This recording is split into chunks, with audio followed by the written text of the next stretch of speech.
참 좋으신 우리 하나님 아버지, 우리가 교회입니다. 그러게 하나님의 성전이 되길 원하고 또 하나님의 은혜를 붙들고 살아가길 원하고 여전히 우리 안에 역사하시는 하나님을 만나길 원하오니 하나님 이 시간 우리에게 임하여 주셔서 말씀 가운데 살아계시는 우리 하나님의 음성을 듣는 시간이 되게 하여 주옵소서. 예수님의 이름으로 기도드리옵나이다. 아멘. 네, 작년부터 이맘때가 되면 우리 교회에서 백향목 수학여행을 가게 됩니다. 예전에 봄과 가을에 봄 소풍도 가고 이렇게 가을에는 또 수학여행으로 1박 2일로 다녀오게 되죠. 제가 7080 어르신들을 모시고 갈 때마다 물론 예전에 작년 그 이전에도 봄에로 봄 소풍으로 또 멀리 다녀오기도 했죠. 우리 7080 어르신들 모시고 제가 밖으로 이렇게 멀리 나갈 때마다 꼭 해마다 하는 것이 있습니다. 뭔지 아십니까? 꼭 복음성가를 두 곡 불러줘야 됩니다. 제가 잘 부른 노래가 뭐냐면 이 노래죠. 행복이 무엇인지 알 수는 없잖아요. 이 노래 부르거든요. 부족하다 그래가지고 그 부산 있지 않습니까? 부산 돌아온다 있지 않습니까? 그곡까지 불러줘야 됩니다. 얼마나 좋아하는지 모릅니다. 제가 꼭 그 노래를 먼저 불러야 그 다음에 우리 또 교육자들이 부르고 꼭 부른다 그러시니까 해마다 꼭 제가 단골 가수가 됩니다. 그뿐인가요? 아마 오늘 우리 코로나 전 같아요. 멀리 우리가 속초를 간 적이 있습니다. 그때는 제가 또 두 곡을 불렀지 않습니까? 두 곡을 불렀더니 모자란다 그래가지고 해변에 또 손을 잡고 이렇게 춤을 추자 그래가지고 또 열심히 또 춤을 또 췄지 않습니까? 제가 어릴 때 그렇게 하고는 50 넘어서 그렇게 또 춤을 춘 건 또 처음입니다. 열심히 춤을 췄어요. 또 지난 제가 우리 권사님 한 분과 그런 지난 얘기를 쭉 하면서 그분 권사님이 저한테 이런 말씀을 하셨어요. 목사님 그래도 참 좋으시죠? 이러더라고요. 여러분 생각이 어떤 것 같습니까? 노래도 부르고 막 해변에 가서 어른들 앞에서 막 춤추고 돌아다니는 거 이거 여러분 어떻습니까? 좋은 것 같습니까? 예, 저도 너무너무 좋습니다. 사실은 왠지 아세요? 아니 부목사 시절에는 그렇게 막 춤추고 하는 것들이 왜 그래 할까 싶었거든요. 근데 제가 담임 되고 나니까 그렇게 하는 거 그렇게 어렵지가 않더라고요. 왜냐하면 제 마음에 우리 나이 드신 분, 우리 7080 어르신들 바라보면서 제 마음 한편에는 그래도 제가 영적으로는 내가 아버지니까 내가 영적으로 아버지라는 생각이 늘 가지고 있기 때문에 그런 얘기 들려오면 마음이 그렇게 나쁘지가 않고 오히려 즐거운 마음을 가질 때가 참 많습니다. 오늘 그래서 다음 주 11월 4일 그리고 5일 열심히 제가 준비하고 있습니다. 여러분 성경에 보면 우리 다윗의 얘기를 쫓아가 볼 필요가 있습니다. 그 다윗에 보면 자신이 가지고 있는 수많은 감정들을 그대로 드러내기도 하죠. 감사도 드러내고 또 기쁨도 드러내죠. 많은 곳에는 원망과 불평들을 막 쏟아내는 모습들도 볼 수가 있습니다. 어떤 곳에는 우리가 알고 있는 이 다윗 믿음의 사람인데도 불구하고 다른 사람들 향해서 막 저주하는 내용들도 시편에 가감없이 그대로 다 드러나 있습니다. 아마 그래서 우리는 이 다윗의 시편이 우리에게 더 많이 다가오겠죠. 아마 다윗의 시편이 감사만 우리에게 있다면 우리에게는 다윗이 그렇게 큰 매력이 아닐 것입니다. 불평하고요, 또 원망하고, 때로 믿음이 있지만 낙담도 하고, 미운 사람들에 대해서는 막 저주를 쏟아내는 참 인간적이잖아요. 그 모습이 있기 때문에 우리는 다윗의 기도가 우리에게 참 반가운 기도가 되는 것입니다. 종종 우리들도 그런 기도를 사용하지 않습니까? 종종 우리들도 다윗처럼 그렇게 나타나 있는 수많은 감정들을 다 쏟아내는 기도를 우리도 종종 그렇게 드릴 때가 참 많잖아요. 그러면 이 다윗이 우리들처럼 동일하게 왜 이렇게 수많은 감정들을 다 쏟아내고 있을까요? 그것은 하나님과 다윗의 관계성에서 그 이유를 찾아볼 수가 있습니다. 로마서 8장 15절의 말씀 한번 읽어보겠습니다. 너희는 다시 무서워하는 종의 영을 받지 아니하고 양자의 영을 받았으므로 우리가 아빠 아버지라고 부르짖느니라. 그렇죠. 여기 보니까 하나님과 우리의 관계를 어떻게 말씀하고 있습니까? 아빠, 아버지라고 말합니다. 하나님과 우리의 관계를 하나님 아버지와 자녀들의 관계라고 우리에게 설명해 주시고 있는 것입니다. 여러분, 그렇기 때문에 오늘도 우리는 하나님 아버지께 우리의 수많은 감정들을 다 노출하면서 기도할 수 있는 것입니다. 그래서 왜 구원인가? 하나님께 구원을 받은 백성들은 그 이후에 우리의 삶의 관계가 가장 먼저 변해가는 것 중에 하나가 뭐냐면 관계입니다. 하나님과 우리의 관계가 아버지와 자녀로서의 관계로 바뀌어가는 겁니다. 그러면 구원 이후에 자녀가 된다는 것은 어떤 의미가 우리에게 여러분 있을까요?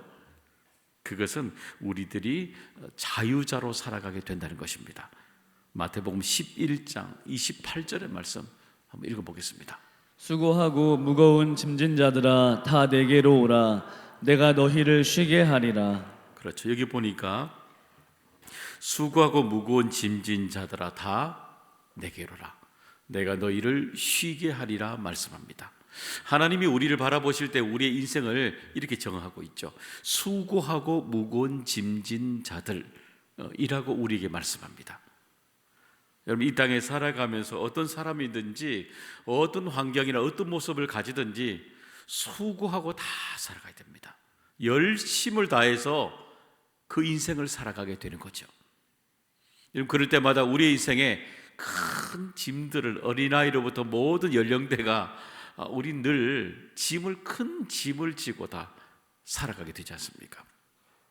우리가 태어날 때는 빈손으로 태어나지만은 우리는 그 뒤로 삶에 살아가면서 무언가를 계속해서 움켜쥐면서 우리 살아가야 되는 거죠.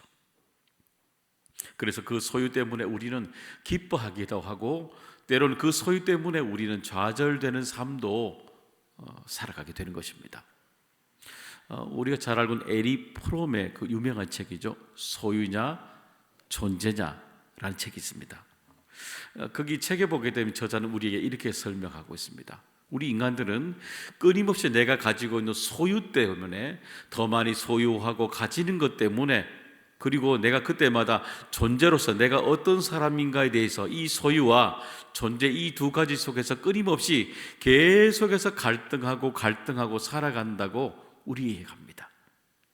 그런데 그 책에 보면 이 소유에 대해서 이렇게 설명합니다. 우리 인간은 내가 살아가면서 소유하면서 계속 소유하면서 우리 인간들은 오히려 불안해한다라고 얘기하고 있습니다. 왜 그럴까요? 왜냐하면 여러분, 내가 소유한 것들이 시간이 지나가면서 자꾸 없어져 가기 때문에 그렇다는 겁니다. 우리 인간을 현시대 인간들 우리가 소비된 인간, 소비하는 인간이라고 규명하잖아요. 끊임없이 내가 가지고 있는 것들을 끊임없이 소비하면서 우리는 살아가고 있는 거죠. 소비하는데도 불구하고 우리 안에 그런 늘 불안을 가지고 살아간다라고 얘기합니다. 여러분, 돈을 보세요. 돈 여러분 가만히 저금해두고 평생도록 저금만 하고 살아가던가요? 아무도 없으시죠? 저금하고 나면 일정한 돈이 되면 다 빼내옵니다. 빼내오고 다른 용도들 끊임없이 돈을 다 쓰고 살아가잖아요. 소비하고 살아가는 겁니다. 내가 무언가를 다 소유하기 위해서 끊임없이 사용하며 살아가게 되는 것이죠. 여러분, 집착도 있잖아요. 우리 가끔씩 그 집착 때문에 여러분들 아내한테 혼나지 않습니까? 여러분, 그 남편들이 사고 싶은 거 있을 때마다 구매하고 잘 쓰시다가 지나고 나면 다 구석에 다 갖다 놓잖아요. 그럴 때마다 아내가 한번 청소할 때마다 그런 얘기 하잖아요. 아니, 이렇게 비싼 돈 주고 사용하지 않을 거 왜 샀냐고. 여러분, 그 얘기 한번 여러분 혼난 적 없으십니까? 그리고 혼나고 난 뒤에 또 삽니다. 그렇게 우리 안에 숨어 있는 소유에 대한 집착이 있는 것입니다. 그럴 때마다 우리 속에 끊임없이 집착하지만 어떨 때 우리 안에 던지는 질문이 있죠. 내가 왜 살아가야 하는가? 내가 어떻게 살아가야 되는가? 내가 무엇 때문에 살아가고 있는가? 인생의 존재론적인 질문을 그때 하게 되지 않습니까? 그래서 우리는 끊임없이 소유에 집착하고 소유의 집착이 지나갈 때마다 그것이 내 삶에 어떤 의미가 있는지를 존재론적인 질문을 계속하면서, 아니 이게 내게 어떤 의미가 있지? 내게 주어진 이 삶에 살아가는 모습들이 내 삶에 어떤 의미가 있을까? 끝없이 계속 질문하면서 우리는 그렇게 살아가게 되는 것입니다. 그래서 우리는 그 소유 때문에 소유하기 위해서 끊임없이 수고하고 짐을 지기도 하고, 그리고 끊임없이 그것 때문에 기뻐하기도 하지만 좌절된 우리 인생으로 반복하고 살아갑니다. 그래서 소유하지만 갈등하죠. 그리고 끊임없이 쉼이 없이 계속 반복하고 살아가는 것, 우리 인간이 가지고 있는 종의 모습을 그대로 설명해내고 있는 것입니다. 그러면 어떻게 우리가 자유자로 살아갈 수 있을까요? 우리 마태복음 11장 28절의 말씀 한 번 더 우리가 읽어보도록 하겠습니다. 한 번 더 읽어볼까요?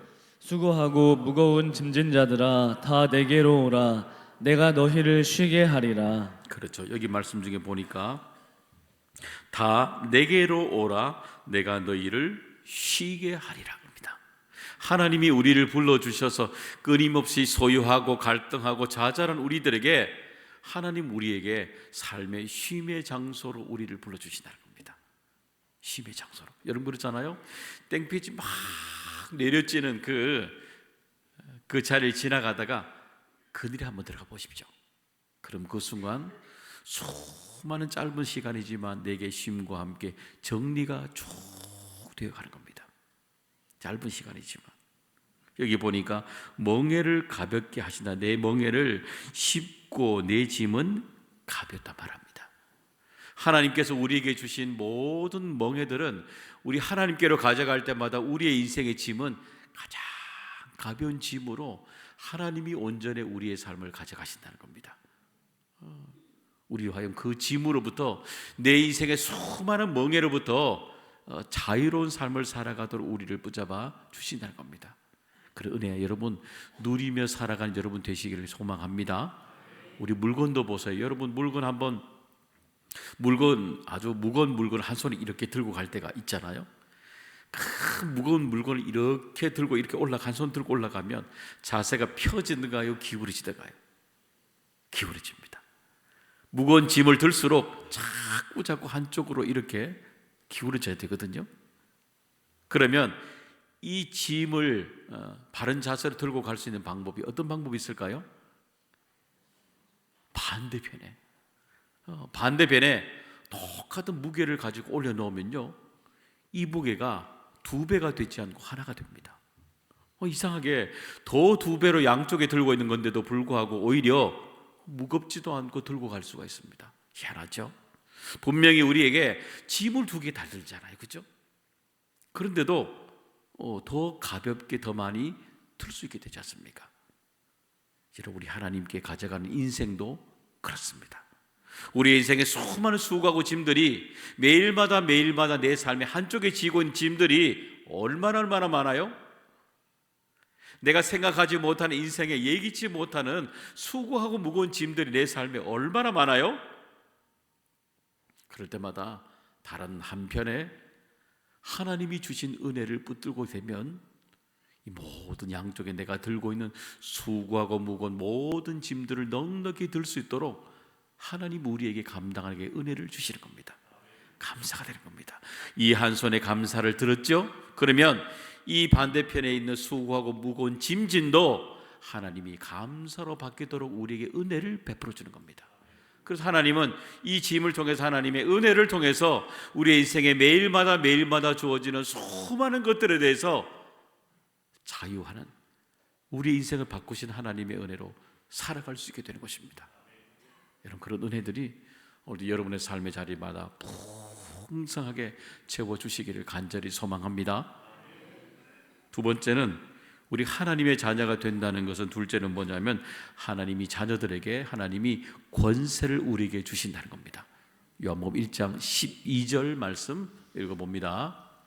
영접하는 자 곧 그 이름을 믿는 자들에게는 하나님의 자녀가 되는 권세를 주셨으니 이는 혈통으로나 육정으로나 사람의 뜻으로 나지 아니하고 오직 하나님께로부터 난 자들이니라. 그렇죠. 우리가 하나님을 믿는 순간부터 어떻게 돼요? 하나님의 자녀가 되는 족보가 바뀌는 겁니다. 신분이 바뀌는 겁니다. 여기 보면은 우리가 신분이 어디 있냐 설명하고 있잖아요. 하나님께로부터 난 자들이니라. 우리의 신분은 이 땅에 있지 않고 하늘나라에 있게 되는 것입니다. 우리가 예수 그리스도를 믿을 때부터 이 땅의 족보가 아니라 하늘나라의 생명책에 기록되는 족보가 바뀌게 되는 겁니다. 자녀됨에 대한 하나님의 은혜 권세를 우리에게 주신다는 겁니다. 이 권세라는 단어는 뭐냐면은 권리를 말합니다. 권리. 또 다른 의미는 뭐냐면 능력이라는 단어를 의미하고 있는 겁니다. 그래서 여러분 어떠세요? 하나님께 여러분 구원받은 백성으로서 하나님이 주신 자녀로서의 권리, 능력 여러분 다 누리고 살아가고 계십니까? 요즘 우리 아이들을 보면요, 한번 우리 아이들이 글자를 쓴 글자 한번 보셨어요? 우리 아이들이 쓴 글자 잘 쓰던가요, 못 쓰던가요? 우리 때보다도요 되게 못 씁니다. 아이들이 왜 이렇게 못 써? 왜냐하면 우리 아이들은 글자를 사용하지 않아도 되는 디지털 시대에 살고 있기 때문에 그런 겁니다. 그리고 우리 아이들을 보게 되면 초등학교 시절에 글자로 머물고 있는 아이들이 되게 많아요. 그래서 휴대폰으로 문자를 보내죠. 컴퓨터로, 그죠? 패드와 같이 모든 디지털 문자로 글자를 다 하니까 우리 아이들의 모든 문자는 다 똑같아요. 디지털 문자로 글자로 다 사용하는 겁니다. 그래서 종종 여러분 우리 글자로 쓴 편지 한번 받고 나면 손글씨 쓰고 나면은요 그 받게 되면 얼마나 여러분 글 자체가 감동이 있습니까? 여러분 이 시대에 글자를 사용하지 않으니까 여러분 글자가 잃어버리게 되잖아요. 사실 글자만 잃어버리는 것이 아닌 거죠. 여러분 예전에 어린 시절에 우리 아이들이 어버이날만 되면 우리 아이들이 꼭 학교에서 숙제를 시켰습니다. 참 좋은 것 같아요. 그 숙제는요. 우리 아이들이 부모님께 드린다고 이렇게 조그만한 카드에, 그죠? 그 글씨도 뚜벅뚜벅 써서 어머니 아버지 감사합니다 쭉 적어줍니다. 그리고 거기에 우리 아이들이 잘 만든 못 만들던 카네이션을 이렇게 만들어가지고 딱 붙여가지고요 집에 와서 엄마 아버지한테 쏙 주고 갑니다. 그죠? 뭐야? 그럼 모릅니까? 엄마 아버지 감사 이런 말 하고 주면 얼마나 더 좋습니까? 개돈 주듯이 탁 주고 가지 않습니까? 근데 그거 펴보게 되면 우리 아이들이 어머니 아버지 감사합니다 다 글자를 보면요 여러분 어떻던가요? 마음이 얼마나 감동이 되는지 모릅니다. 그 집에 보물처럼 얼마나 가지고 살아갑니까? 글씨가 그래요. 여러분 그 속에 감동이 있잖아요. 여러분 그러니까 이 시대의 모든 우리 아이들이 글자만 잃어버린 것이 아니에요. 그 글자가 주는 감동도 우리가 잃어버리고 살아가는 겁니다. 여러분 하나님이 주신 권세도 똑같아요. 하나님께서 우리에게 주신 은혜 가운데 하나님을 믿는 자녀들이라면 우리에게 권세도 우리에게 사용되어져야 되는 것이고 하나님께서 우리에게 주신 능력도 온전하게 잃어버리지 않고 사용이 되어야 된다는 것입니다. 혹시 여러분 하나님에게 주신 권세와 능력 여러분 잃어버리고 살아가고 있지는 않으십니까? 그러면 어떻게 하면 자녀됨의 이 권세를 우리가 누리며 살아갈 수 있을까요? 어렵지 않습니다. 우리 하나님께서 우리에게 주신 그 권세를 우리가 사용할 때에 다 새롭게 살아나게 되는 것입니다. 열왕기상 우리 18장에 보게 되면은 우리가 알고 있는 엘리야의 얘기를 다루게 됩니다. 그때에 여러분 갈멜산에 850명의 우상 선지자들과 함께 갈멜산에서 하는 우리 전투로 말해야 되나요? 그 얘기 바로 앞에 보게 되면 이 얘기를 하나 다루고 있습니다. 이스라엘 땅에 북이스라엘 땅에 3년 동안의 기근이 들었던 심각한 얘기를 다루고 있습니다. 그런데 3년 동안에 기근이 들었을 때에 3년이 지나고 난 뒤에 엘리야의 기도를 통해서 그 땅에 비가 하늘로부터 싹 쏟아집니다. 기근이 다 지나가게 되죠. 큰 축복이죠. 큰 은혜를 누리게 됩니다. 그럼 다른 한편으로는 이런 질문이 되죠. 그러면 왜 엘리야 외에 그 3년 동안의 기근이 들었을 때에 왜 엘리야 외에 그 문제를 가지고 기도하는 사람이 왜 없었을까? 라고 질문이 됩니다. 하나님은 우리에게 눈에 보이는 그 기근보다도 영적인 기근을 우리에게 이해합니다. 눈에 보이는 기근뿐만 아니라 눈에 보이는 하나님 앞에 그 문제를 풀고자 하는 영적 기근이 하나님의 사람이 왜 없는가? 우리에게 질문합니다. 3년 동안에 그 어떤 사건도 하나도 일어나지 않습니다. 하나님 앞에 간절하게 그 기도를 통해서 권세를 사용하는 하나님의 사람이 3년 동안 보이지 않습니다. 영적 기근의 얘기를 우리에게 그대로 설명하고 있는 것입니다. 이 시대에도 영적 기근의 시대를 그대로 살아가고 있죠. 여전히 기도하면서 하나님께서 주신 권세를 믿고 그 능력대로 선포하는 사람들이 사람이 많이 없어져 가고 있습니다. 저는 이번에 우리 5일 동안에 해피데이 말씀 축제 5일 동안에 우리 성도들이 이곳에서 간절하게 기도하는 것 들으면서 얼마나 행복한지 모릅니다. 그리고 강단에 올라와서 이곳에서 깊이 하나님 앞에 뜨겁게 하나님 앞에 그 능력을 구하고 은혜를 구하는 깊이 기도하는 기도 보는 것만으로도요, 안수 기도를 하면서도 얼마나 가슴이 포근해지는지 모릅니다. 하나님의 오늘도 기도하는 사람을 통해서 여전히 하나님의 권세와 능력을 그대로 나타내게 되는 것입니다. 여러분 그 물관도 보세요. 물관이 우리에게 올라올 때마다 물을 통해서 통로가 있잖아요, 그죠? 우리가 보고 있는 모든 전기들도 보게 되면은 전기선이라는 통로를 통해서 우리에게 오는 거잖아요. 여러분 물건들도 보시면 그 유명한 쿠팡 아저씨도 그 새벽을 통해서 우리에게 오게 되잖아요. 이 땅의 모든 것들은요, 이 땅에 놓여진 모든 통로를 통해서 우리에게 찾아오듯이 하나님께서 우리에게 주시는, 하늘로부터 우리에게 주시는 놀라운 은혜와 응답은 하나님이 정하신 통로를 통해서 우리에게 역사하십니다. 바로 기도하는 사람을 통해서 역사하는 것입니다. 기도하는 사람을 통해서 하나님은 하나님께서 우리에게 주시는 3년 동안의 기근을 바꾸시는 하나님의 응답을 기도하는 사람의 통로를 통해서 이 시간에 우리에게 역사하는 것입니다. 기적을 우리에게 기도하는 사람을 통해서 권세를 나타내게 되는 것입니다. 하나님의 능력을 나타내시는 것입니다. 여호와 이름의 선포가 되도록 우리에게 임하시게 되는 것입니다.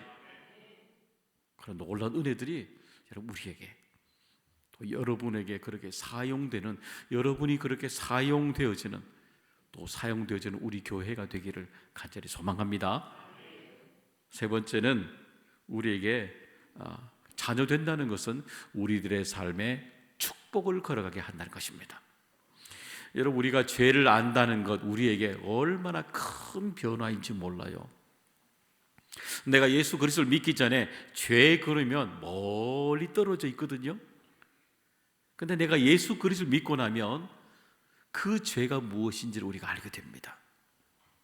그리고 그 죄를 아는 순간 우리의 인생이 축복의 길로 돌아서게 되는 겁니다.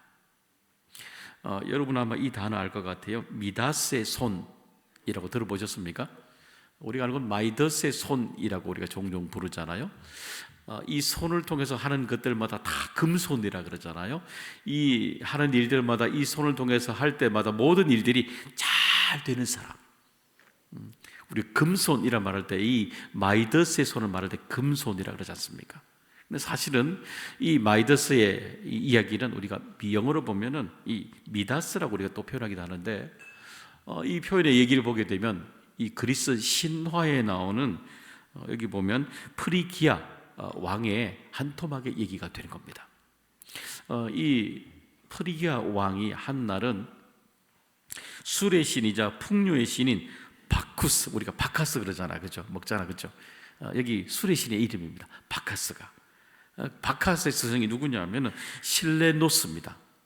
실레노스를 맞이해서 큰 환대 잔치를 베풀어 줍니다. 그러니까 이 실레노스가 큰 환대를 받고 나니까 너무너무 기분이 좋잖아요. 그래서 이 프레기아 왕에게 소원을 묻습니다. 당신의 소원을 내가 하나 들어주겠습니다 라고 얘기합니다. 그 얘기를 듣자마자 이 프레기아 왕이 너무너무 좋아서 그렇게 이야기하게 되죠. 내가 만지는 것들마다 다 금으로 변하도록 해주세요 그럽니다. 진짜 금손인 거죠. 그 얘기 듣고 난 뒤에 이 실레노스 이 신이 이 프리기아 왕에게 그 소원을 들어주게 됩니다. 너무 제일 처음에는 신이 났습니다. 온 궁전을 다닐 때마다 다 손으로 만져봅니다. 궁전 기둥에 손을 대더니 궁전 기둥이 금덩어리가 되는 겁니다. 만지는 곳들마다 보이는 모든 세상들이 막 금으로 찬란하게 확 변해가는 겁니다. 그러니까 사과나무, 뭐 흙도 만져도요, 자기가 사는 모든 것들이 다 금덩어리로 다 변해가는 겁니다. 너무너무 행복하고 만족했습니다. 그런데 문제가 일어나기 시작합니다. 바로 음식을 자기 입에 넣으려고 음식을 만졌더니 음식이 뭐가 돼요? 금덩어리가 되는 겁니다. 금덩어리가. 그리고 자기가 제일 사랑하는 딸을 이렇게 안았더니 그 딸이 그 자리에서 금덩어리가 되어버린 겁니다. 그래서 그때에 이 프레기아 왕이 알게 됩니다. 내가 이렇게 만지고 있는 모든 것들이 축복이 아니라 내 인생의 저주였구나 라는 것을 알게 됩니다. 그래서 이 셀레노스 그 신에게 찾아가서 자기의 원래 모습으로 돌아가게 해주십시오 라고 간청하게 됩니다. 그때 그 셀레노스 신이 이렇게 얘기하죠. 팍틀로스 강의 근원에 가서 몸을 씻으십시오 막합니다. 그 얘기를 듣고 팍톨로스 강에 가서 다 온물 담고 씻었더니 어떻게 돼요? 깨끗하게 저주에서 풀려나게 되었다는 게 바로 우리가 알고 있는 마이더스의 손에 관한 이해가 됩니다. 여러분, 종종 우리는 우리 인생에 종종 금을 붙들고 살아갈 때가 많습니다. 어떻습니까? 여러분이 지금 꼭 붙들고 있는 금덩어리는 무엇입니까? 여러분의 인생에 정말 내 인생에 정말 중요하다고 생각하는 금덩어리는 무엇입니까? 혹시 그것 때문에 여러분의 인생이 혹시 저주의 인생으로 살아가고 있지는 않습니까? 그것 때문에 내가 있는 그 붙드는 계속 집착 때문에 여러분 그 집착 때문에 속고 살아가고 있지는 않으십니까? 우리 질문하죠. 그것 때문에 얼마나 우리 인생이 피폐해 가는지 모릅니다. 하나님 우리의 인생을 이렇게 축복으로 이렇게 바꿔내십니다. 요한 1서 1장 마지막 9절의 말씀 한번 읽어보겠습니다. 만일 우리가 우리 죄를 자백하면 그는 미쁘시고 의로우사 우리 죄를 사하시며 우리를 모든 불의에서 깨끗하게 하실 것이요. 그렇죠. 우리 하나님이 우리가 우리의 죄를 자백하며 회개입니다. 우리가 하나님 앞에 우리의 죄를 회개할 때마다 팍톨로스의 강처럼 하나님의 은혜가 하늘로부터 세례로 충만하게 온몸으로부터 적셔주시는, 그렇죠? 하나님의 은혜로 적셔주시는 그 세례에 영적인 세례를 받게 되는 겁니다. 충만한 적시는 세례. 그 세례를 받을 때 우리 안에 있는 모든 더러움을 깨끗하게 씻어주시는 하나님의 은혜가 우리에게 있게 되는 것입니다. 그래서 예수 그리스도를 믿는 사람들은 회개를 통해서 평생도록 하나님 앞에 정결하게 더러움을 씻어내는 회개의 세례 축복을 받고 살아가게 되는 것입니다. 사랑하는 여러분, 하나님의 자녀가 된다는 것 참 특권입니다. 특권. 그래서 우리 인생의 짐들로부터 하나님은 여전히 우리를 매일마다 자유케 하도록 우리를 부르시는 것입니다. 그렇죠? 그리고 감사로 바꾸도록 우리의 은혜를 주시는 겁니다. 그리고 우리의 삶에 수많은 잃어버린 우리에게 주시는 권세입니다. 우리에게 주시는 권세, 그 능력들이 오늘도 우리에게 주시는 그 기도를 통해서 선포되기를 원하고, 능력이 우리에게 은혜를 입기를 원하고, 그 능력을 수많은 사람을 살리는 놀라운 능력의 사람으로 살아가도록 우리에게 그런 능력을 주셨다는 것입니다. 사용하시기 바랍니다. 세 번째는 우리에게 하나님은 죄로부터 멀어져 살아가는 것, 이게 축복이라는 것입니다. 그 길, 더러움으로부터 씻어내는 것, 그것이 우리의 삶에 그리스도인으로 살아가는 영적 축복이 되는 겁니다. 그런 은혜들이 여러분의 삶의 자리들마다 넘쳐나기를 주님의 이름으로 축복합니다. 하나님 아버지 감사합니다. 저희들에게 은혜를 베풀어 주셔서 오늘도 하나님의 은혜를 붙들고 살아가도록 은혜 주시니 감사를 드립니다. 왜 구원인가? 우리에게 자녀됨이라는 것이 우리에게 얼마나 큰 축복인지 다시금 돌이켜보면서 우리에게 주신 은혜들을 나누며 살아가도록 자녀로서, 하나님의 자녀로서 축복된 길을 걸어가도록 우리에게 은혜 베풀어 주옵소서. 예수님의 이름으로 기도드리옵나이다. 아멘.